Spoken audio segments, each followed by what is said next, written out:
All right, welcome back to another on-base baseball video. My name is Brian Hafferkamp. I'm the designer and developer of on-base baseball, among other games. And in this series, we're talking through some of the uh, just sort of how to design a game, how to make a tabletop sports game. If you're interested, maybe it's something you wanted to do or you have an idea for, or maybe it just is something you think would be interesting to try. Hopefully, this series will help you at least to think through, what to do. For me, this is sort of my process, and these are the things that I think about. Maybe not even like the process that I go through every single time, but I do this process at some point in my head. Um, it comes through. Even if I don't do what I'm doing today, which is to like sit down and write it all out. Sometimes I do write it out, sometimes I don't. But in this video, the first video, if you haven't watched it, it's part one, and sort of talking through theme. Um, in a sports game, it's basically your theme is going to be your sport, and then thinking through, okay, what aspect of this sport or what part of the sport am I going to choose to highlight? Um, Thinking through, how do you choose a theme? Sometimes it's best just to choose something that you know really well. That way, sort of the ins and outs of what you're talking about. As we look today at detail and granularity, you'll realize that you could even translate a sport as long as you stay high enough level. You can translate any sport because it's at some point, you're so far zoomed out that it becomes mathematics. So it's not even about the sport itself. It could be anything. It could be uh, jacks. You could do a game about jacks, and you got different players playing jacks, and it really is about trying to translate, which one is better at a very high level, and then it just becomes about mathematics. So it doesn't even really become about the sport at some point. So it depends on what level of granularity you want to go into. If you want a more detailed simulation, or if you want to go into a detailed part of some game, then you're going to need to know something about the game. And the more you know about it at a detail level, the better the game is going to be, and the more realistic the game is going to be, especially for other people who do know something about the game. So they're going to figure you out pretty quick if you don't know anything. In fact, if you've ever looked uh, at an app or a digital game and you start seeing people they're building a baseball game, but they've not really played baseball. They understand the concept of baseball and things like that, but they don't necessarily understand the details, which can be, a red flag for me. And when I get in there and I think, man, it's a little bit strange. The wording is strange or things are strange. And I feel like it's made by someone who doesn't fully understand what baseball is about or even the terminology. So that's a turnoff to me and not something I want to play. I want to play a game that's been built by someone who understands the game, hopefully better than me, but at least that they have an understanding of the rules and strategy and how to play. So in this video, we're going to talk about detail and granularity. So this is a really important concept. Sorry, at the beginning of the stages. And what do I mean by detail? The best way I can explain it is to show it to you in an example. So, how close, how much detail do you want in the game? I don't know how to say it any better than that. So, let's just take a look, and we have proposed that our theme is baseball, and we're going to uh, focus on sort of a high level season uh, generator, right? So we have some things that we need to do. I don't even know what the season sim generator is, not a good word. A simulation. Okay. So we have some decisions to make. Okay, the most basic thing that you can do in a baseball game is what? What do we need to decide in order to do a season generator? What's the most basic thing? The most basic thing is who won. So who won and who lost. Okay, that's the most basic thing that we can do. If you do just a total win loss, you can do a whole season, right? And you can simulate and generate an entire season just based off of finding out who won and who lost. You have two teams. There's only one possibility for a winner on each side. Baseball plays extra innings, so there's only one possibility for a winner. So you can generate who won and who lost. That's the most undetailed thing that you can do. That's the most basic level that you can do. And then you would use different game mechanics to figure out who won and who lost. An easy one would be to roll two 2d6s and then figure out, which is higher. Okay, so that's maybe the most basic way that you could play this.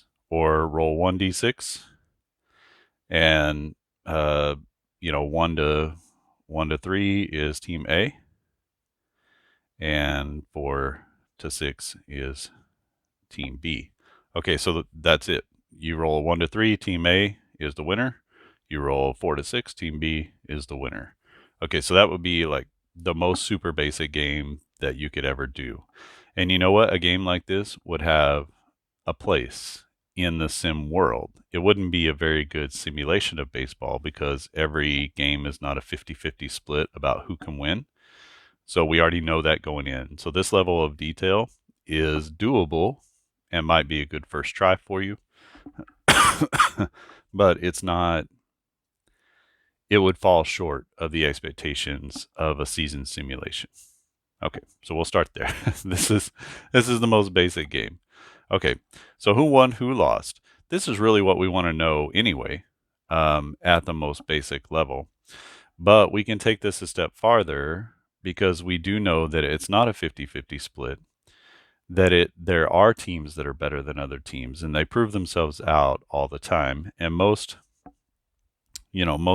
seasons fall in a bell curve. Most leagues fall in a bell curve. Most people in an organization fall in a bell curve where the majority of the people are going to be somewhere between, if this is 0 and this is +1 and this is -1, they're going to fall somewhere between 0 and -1 and 0 and +1, right? That's just the way it's going to work, because they're going to be a part of this, these sections over here. And then you have your, just exceptional people who are in the +1 or greater, -1 or lesser. And so most organizations, the meaty part of the people is going to be in this sort of center section here, right? So in this place, maybe things are a little more random, but over here, you need to have some sort of advantage and you need to have some sort of disadvantage. So it just works out that way in a league. You have a top 5, you have a top 15, you have a top 20, you have a bottom 5, you have a bottom 15, you have a bottom 20. So that is just how it works out. So if you want your simulation to be more realistic, now we need to figure out how can we create this advantage and this disadvantage, and then how can we also show sort of the randomness of the middle?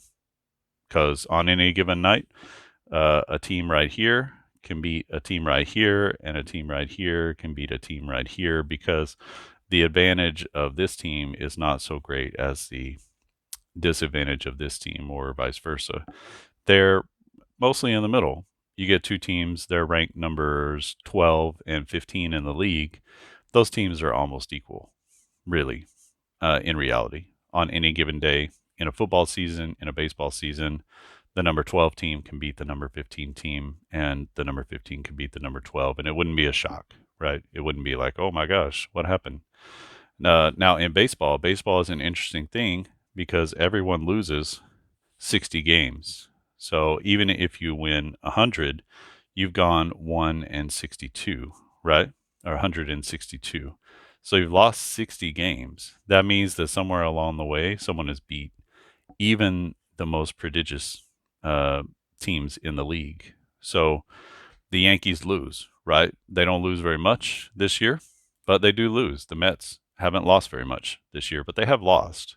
So it's not like teams don't lose. They are going to lose. And occasionally, a team from this side is going to come through and beat a team that they shouldn't beat, right? This is just sort of the nature of baseball. So there is a bit of the randomness that is in it. You can't completely disadvantage a team because then they'll never win. No team goes 0-162. They might go 62-100. That might be a possibility, but it's not a possibility to go 0-162. No team has ever gone and not won a game. No team has ever gone 20-142. It just doesn't work like that in baseball. At some point, you're going to win your 60 games, and you're going to be, 60-102, something like that. If you just look back at the statistics, even if your team goes, even if they only win 50 and then they go, lose 112 games, they've won 50 games. So at some point they're beating, and they're not only playing the most terrible teams right next to them, because what if you're just the worst team in your league by, you're ranked number 30, and the next person in your league is ranked number 24 or 22, and your league is just strong. You're beating some teams in the top 20 on a relatively regular basis.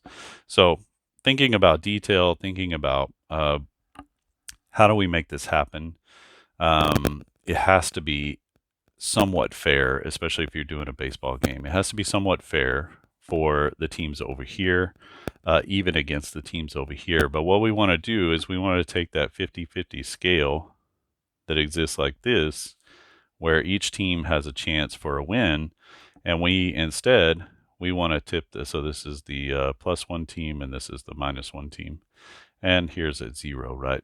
So you have two 0 teams. It's going to be even. That's sort of the idea, is there's evenness, even if you want to tip it just a little bit in favor of a 0.7 team to a 0 team. You want to tip it just a little. That's okay. But what we want to create is an opportunity. Sorry. We want to create an opportunity that's something like this for a +1 and a -1. So we're tipping the scale in favor of the +1 team, but we're not completely destroying the opportunity for the -1. Now, how far you tip it, does it look like this? Does it look like this? Does it look like this? How far you need to tip it is really in the mechanics. It's in the values that you use to determine this tipping of the scale.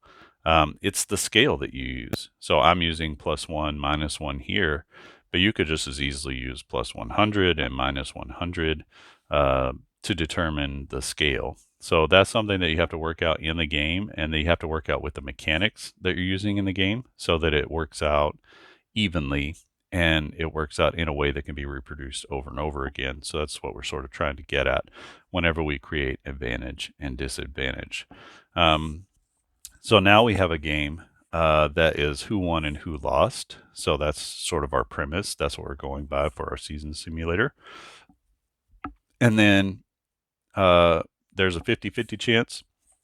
In this scenario, there's more than a 50-50 chance for a good team to beat a bad team. So that's maybe it's 75-25. Maybe it's 60-40. Whatever the right balance is for the good teams to come out into the space that they need to be against the other teams. And I would argue that it's probably going to be closer to 60-40 than 75-25, but it really depends on what you're using to tip the scales, so that you want the outcome to be good teams are in that 650 winning percentage range. So those are going to be your best teams over here. And your worst teams are going to be in that 300, 35, 350, 250. They're going to be in that range over here as far as their outcome as a winning percentage. As far as their ability to win a game, a singular game, it's probably going to be closer to 60-40 than it is 75-25. Hardly anybody goes into a baseball game with a 25% chance to win. It's just not. Baseball's too random. There are too many things that can happen once the ball is hit. There are too many things that can happen if a person gets hurt or if they can't see the ball well that night. Like there are just too many things that are going on, too many variables for it to be so lopsided as 75-25. Now, if that's what you have to do in your game in order to get the outcomes to a realistic outcome, then that's just what you have to do. And that becomes part of the game mechanic. But as far as every day, there the worst team doesn't have only a 25% chance to win over the best teams. Now, there's some sports where that does happen, like college football or college basketball. You put a Division III team up against the number one team in the NCAA Division One. There's probably only a 20% chance of that because there's a little bit more skill and a little less luck that goes into major college basketball like that. Same thing if you put a Division III baseball team up against the number one team in Division One baseball, the quality of the player on the Division III team is such that they're not close enough. This range is too far away for them to be anything more than a 20% chance to win that game. But when you get into professional leagues, the idea is that the distance between here and here is not as great as the distance between a Division III college team and a Division One top tier, top 10 type of team. So it's a quality of player issue that doesn't exist in most major leagues. So it's not really something. So we're thinking about baseball, and maybe we should qualify that as MLB baseball. So maybe we should just qualify that as professional baseball. That is going to change your scale if you start doing mixing and matching different types of collegiate leagues or semi-pro, that type of thing. So we're going from this. This is our sort of basic top level thing that we can do, who won, who lost. And now we're driving down into more detail, not only who won and who lost, but how did they get there? Okay, so, and then we got to figure out how do they get there. There can be a super easy way to do that, which is not very detailed and not very accurate because not every team has a 50-50 chance of winning. Or you can do something a little bit more accurate here, and that provides a little bit more detail about the game. And when I think about granularity, I'm thinking about not only the mechanics of granularity, but okay, we want to know who won and who lost, but we also want to know what what did team A do? Okay, and then what did team B do? Okay, so we want to know not just who won and who lost, but how did they get there? Okay, now we're moving into greater detail in the game. When you start thinking about what did this team do, that becomes a level of sort of peeling back a layer of the game. So we have this sort of top level of, we have the score. And then underneath that, we had what did team A and team B do to affect that score, right? How did they get to, let's say our score is 3-2, team A over team B. So how did we get to 3? How did we get to 2? What happened in the game? And now we're talking about detail. We're talking about taking it from a very general space of just finding a score to how did we get to that score? And then now you're looking at, well, what did team A do? What did team B do? And then on each team, what do we have? We have 9 players, right? At least 9 players who start the game. And so now you have 9, whatever that is, that's not 9. But you have all these players here for each team. And then how did they affect that 3-2 score? So now you're looking at each of these individual players affecting the team, which affects the final score.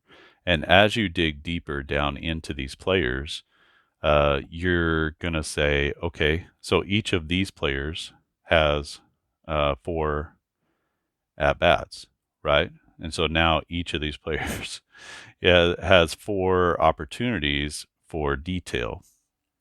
So what did they do in those 4 at bats? So now you got, you know, 4 more events that you have to calculate down here. And now you're looking at each at bat. How did that affect the player's performance, which affected the team's performance, which affected the final score? And so this is how detail really works when you're thinking about a game. So you've got to decide, do you want to be here? Do you want to be here, here, or here?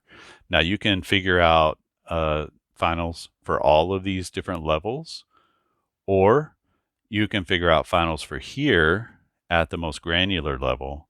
And then even down here for each at bat, you know, each at bat has how many pitches, right, to affect the at bat, how many plays happen to affect one at bat. And so that's sort of down below, another level down here below. I don't have a long enough piece of paper, but even down here, each of these is split out into, I don't know, anywhere from 1 to 12 pitches, right? That determines the end of an at bat. And so, and then even within each at bat, if there's an event that happens during the at bat, so say they hit it out into the field, then now there's another set of events. And it could be one event, and you just say, okay, that was a safe hit, that was an out, that was this or that. Or it could be, you know, player X made the play here, and this is what happened. There was an opportunity for this, and so that's what happened on the play. Not only was it an out, it was a ground ball, a short ground ball to the third baseman who came in. He fielded it cleanly. He threw to first. He got the runner by a step. So there's even like a really great granularity in each of these at-bat events. And then inside of the at-bat event, there is even more granularity because there's an event that happened because of this at bat.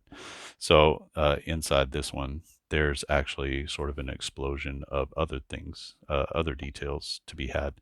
So these are you just sort of have to decide at the beginning of the game which level do you want to start at? Which level do you want? Because if you figure it out all the way down to here, then you're going to have to figure out all of these other levels, and it'll kind of cascade upward. And maybe I should do it down, because it sort of cascades down into this final score. I'm showing it to you sort of from a high level to a granular view, like we might think of it. But what really happens is you have your super detail here, which leads to the mid detail, which leads to the high level detail, which leads to the final outcome. So that's really how it flows. So if you choose to do the at-bats and figure out what's going to happen in each at-bat, then you're going to figure out what happens with each individual player, which is going to lead to what happened. How did the team get to the score, which is going to lead to a final score.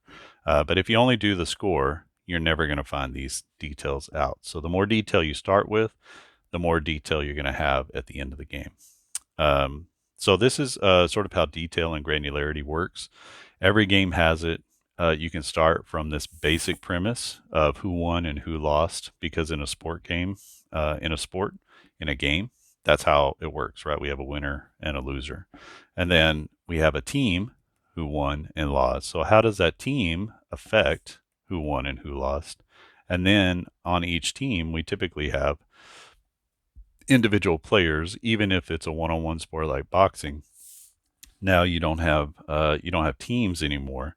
You have a score, or you have a final outcome, and then you have player A and player B. These two things are sort of mixed together because you only have one player for each team, right? Theoretically, player for each team. You have one person boxing against the other. And then now you get down here and you say, okay, each round something happened, and you can do a round by round game. And then you've got a clock that ticks for each round. So what happened, and you can break that clock up into 10-second chunks to figure out what happened inside those 10-second chunks, or you can break it down, in 3-second chunks and say, okay, punch by punch, this is how we're going to do this.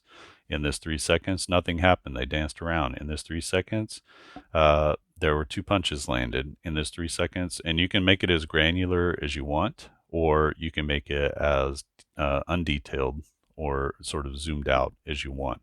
That's the choice that you have to make as a designer. And that's the choice that's going to really decide the direction, the complexity, the flavor of the game. Because once you get down in here, you're starting to get so deeply embedded into the detail of the game that you're going to start to lose some of the flavor and the feel of the game, because we don't we don't see all of the quote unquote dice rolls when we're watching a game. All of those things happen so fast. So you're watching a pitch to a batter. It happens in 1 second, but we have to sort of work through all of the mechanics of that play as in a different dice roll. It might take you 20 seconds to translate that 1 second of time. So there's a lot of things that we do while we're watching games that we don't even know, we don't even realize or think about. This is why video games have such an advantage, is because they can do a bunch of things and we are visually processing the information on the screen as fast as when we watch it. But on the tabletop, you have to actually provide that level of detail at every moment. It's a little bit like writing, if you're a computer, programmer, or you write software, or I develop websites. So if you're doing some sort of logic-based programming, it actually really helps you to understand what's going on the tabletop, because you have to tell the computer, you have to tell the person uh, every single step that needs to happen in order to get to an outcome. So you have a bit of an advantage if you understand logic in that way. So this needs to happen, and this leads to this, and this leads to this. If this thing happens, then you need to do this. Otherwise, you need to do this. And if this thing happens, do this. If this thing happens, do this. And it just kind of goes down the line of all these different possibilities that could happen.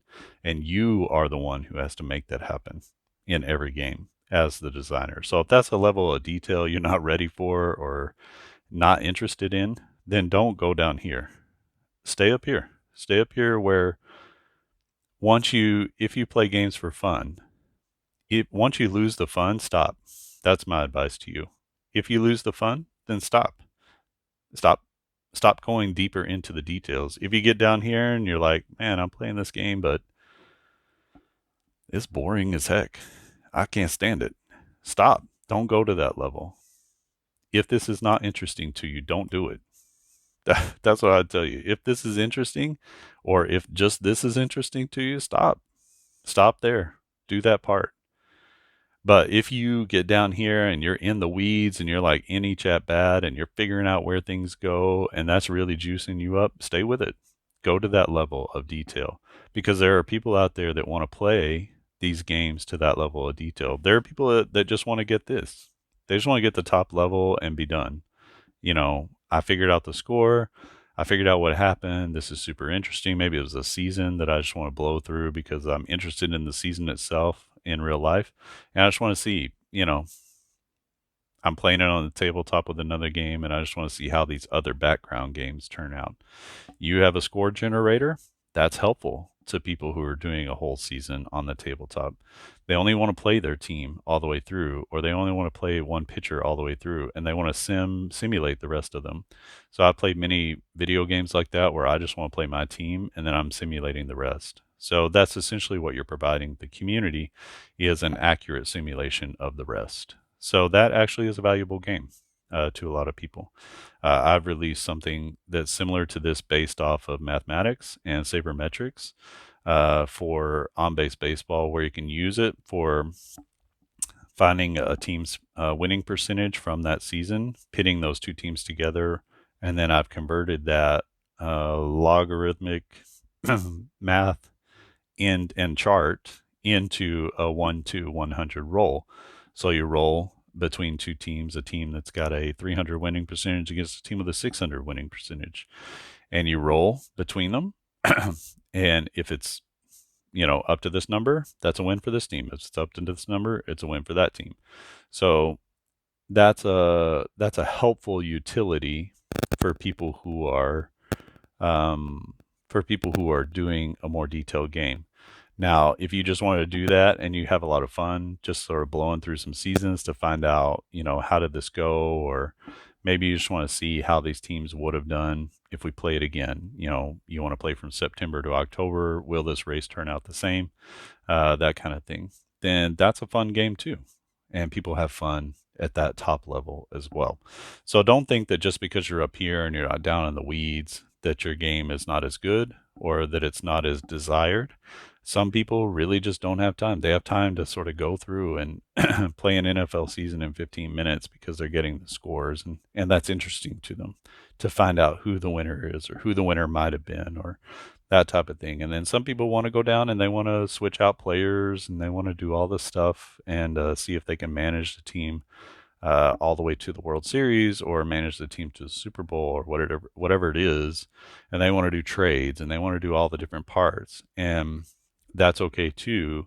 If you want to create that kind of game, that's the level of detail you have to say, sort of from the outset, I want to go to this level of detail. And what do I need? What parts do I need to figure out in order to get that level of detail? Obviously, if you're up here, there are fewer parts, there are fewer components to the game. The mechanics are simpler, that type of stuff. So I would say start here and work your way down, especially if it's sort of your first go around at making a game. Just try to see if you can work out the math to do a score generator for whatever the sport is that you have. Certain sports, baseball has runs, football has points, basketball has points. um, Tennis doesn't have a point system in the same way. So that's a little different, right? That's a little bit of a different wrinkle and maybe a little bit more difficult to figure out the mechanic for that, or maybe not. And learning how to translate uh, love 15 scores or love 30 or 1545, 1540, whatever the scores are, trying to translate what a match and a set would come out to is a little bit of a challenge for tennis. And maybe some people have done it really well and some people haven't. The final thing I wanted to show you was how I've actually done this part right here in a quick play football game. So you can see here, this is sort of the first early version of no huddle football. This was just an old one that I have laying around. And what we have is an advantage roll between the teams. So in order to find out how do we assign yards for the drive, so it's a play-by-play game, not drive-by-drive, but play-by-play football game. So you need to figure out, did we gain yards or did we lose yards on the play, right? That's sort of what we need to find. And in order to figure out who gets assigned the yardage gained or not, we need to take, let's say the Buccaneers are on offense and the Giants are on defense. We need to figure this out. The Giants are not very good in 2022. Tampa Bay is really good in 2022. So we have sort of a +1, -1 kind of situation on our scale, like we're talking about here. The Giants are definitely over here. The Bucs are definitely over here. So we need to figure out how we can create advantage and disadvantage on each play, because the Giants aren't going to lose every play. They're not going to give up 100 points. They're not like that bad, because remember, the distance between the Buccaneers and the Giants is not so great. There are all pro players on both teams. You have number one draft picks who were studs in college on both teams. You have free agents who are good players on both teams. So they're not just going to totally wax this team and give them no chance to win and beat them like crazy in the game. So there has to be an opportunity for New York to win. If we do just a straight up 50-50 roll between them, that doesn't give enough advantage to Tampa Bay. They need to have some advantage because they're a better team. Are they infinitely better than the Giants? No, but they have to be better in some way. So I created this +1, and originally I'd done a -1 system as well. So the Giants would have been -1 on each of these as well, because they were at the bottom of the league in defense. And so as I was rolling that out, I recognized that the Buccaneers were winning way too many rolls, and they were just steamrolling the Giants. The Giants could never get anything to happen on offense because the advantage was too great for the Buccaneers. Now, I didn't know that until I tried it. Okay, so that's some way, what level of detail you need to do. You make a guess, a hypothesis, you try it, and then you look at the results. And so I went through and I actually did like some role research with those numbers. So if a team had a -1 and a team had a +1, how many rolls out of 50 would they win? How many rolls out of 100 would they win? And if the number over here for the lower team was terrible, it was like 20%. The Giants aren't going to lose 20% of the plays in a football game or 15%. It's just too low. They're not going to win more than Tampa Bay, most likely, but it needs to be up closer to 50%. It needs to be in that 60-40 range. And I found that just giving the Buccaneers an advantage and not giving the Giants a disadvantage gave them just enough that it tipped the scales just enough in Tampa Bay's favor that they're probably not going to lose to the Giants, but the Giants are going to be able to score and put up some points in the game. They're not going to have 50 total yards in a game every game. The Giants are going to win some games, even having a chance to win against the Buccaneers. So how can we tip that scale so that it's not too great that it puts the team in disadvantage at too much of a disadvantage? So this is sort of how I did this part right here in action. I could have just done a 50-50 roll, and I tested that too. And it comes out 50-50, right? Which is not reality. Would be fun just to see, but that's not reality. And it's sort of not the expectation when you start attaching actual historical teams and historical data. There is some expectation that things are going to come out within reason near where they were in real life.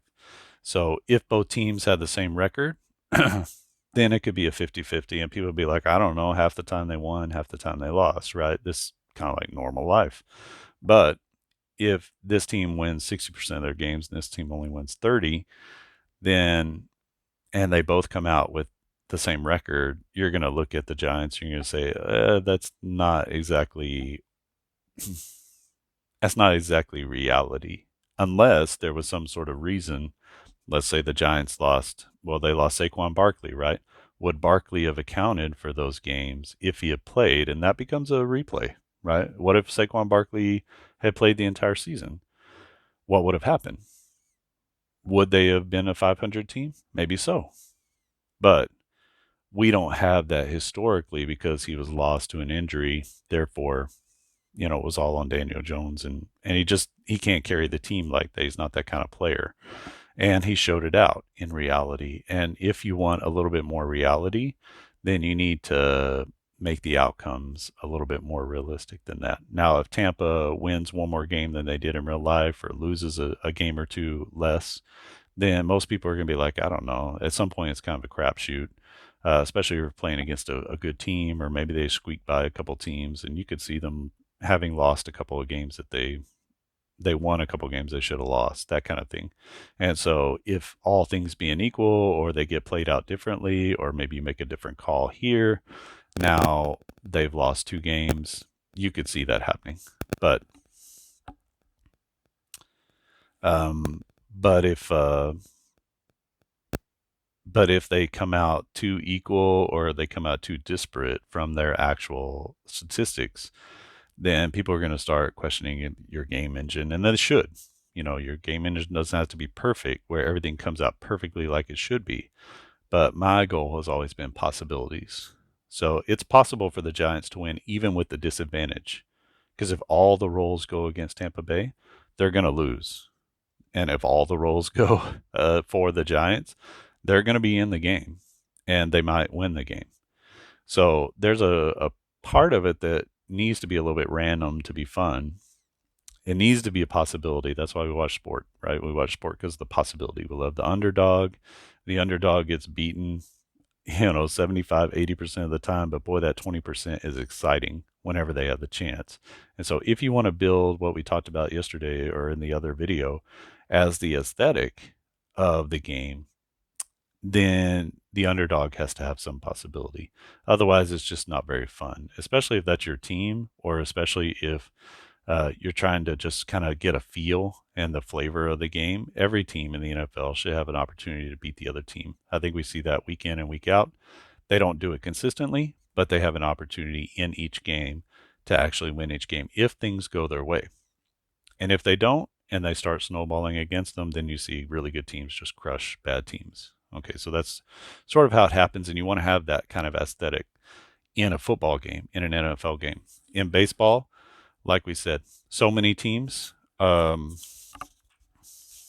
many teams have an opportunity to win on any given night that there needs to be a little bit more randomness. There needs to be a little bit more luck that goes into a baseball game, which I think is why it works so well with dice, because dice is more of a luck based, random based kind of thing, and it works really well here because honestly, it can just go either way on any given at bat, any given night against any given pitcher, but it is going to be tipped in the favor of a Roger Clemens or a Pedro Martinez or a Wade Hoyt or a Babe Ruth.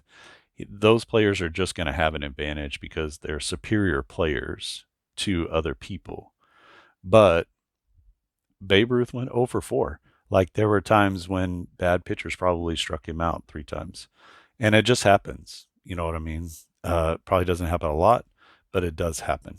Aaron Judge does go 0 for 4 on a night where he strikes out. He doesn't hit a home run. That happens in a game this season. And maybe even not against elite pitching, just average pitching or an average guy coming in out of the bullpen. So those things need to be possibilities within your game. And we've sort of moved off of detail, but I just wanted to make sure that I went through um, the idea of detail and granularity at the beginning of your game should be an idea that you have, and that should be a part of what you're doing and building into the game. If you can sort of make that decision on what level, um, you know, in a baseball game or any sort of team game, what level do you want to be at toward the end of the game? And you may decide, oh, I just want to do this. And then you have an idea to take it down to a deeper level where you actually come out with player stats and things like that. That's okay too. But, figure out where you want to start. How deep do you want to go into this game?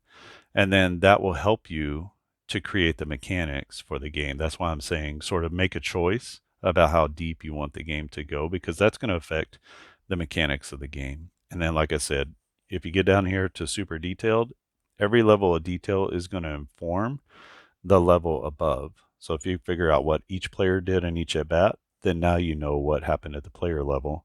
And if you know what happened at the player level, you know what happened at the team level. And then how did we get to that score? You already know because you figured it out from here. How did the players contribute to the score?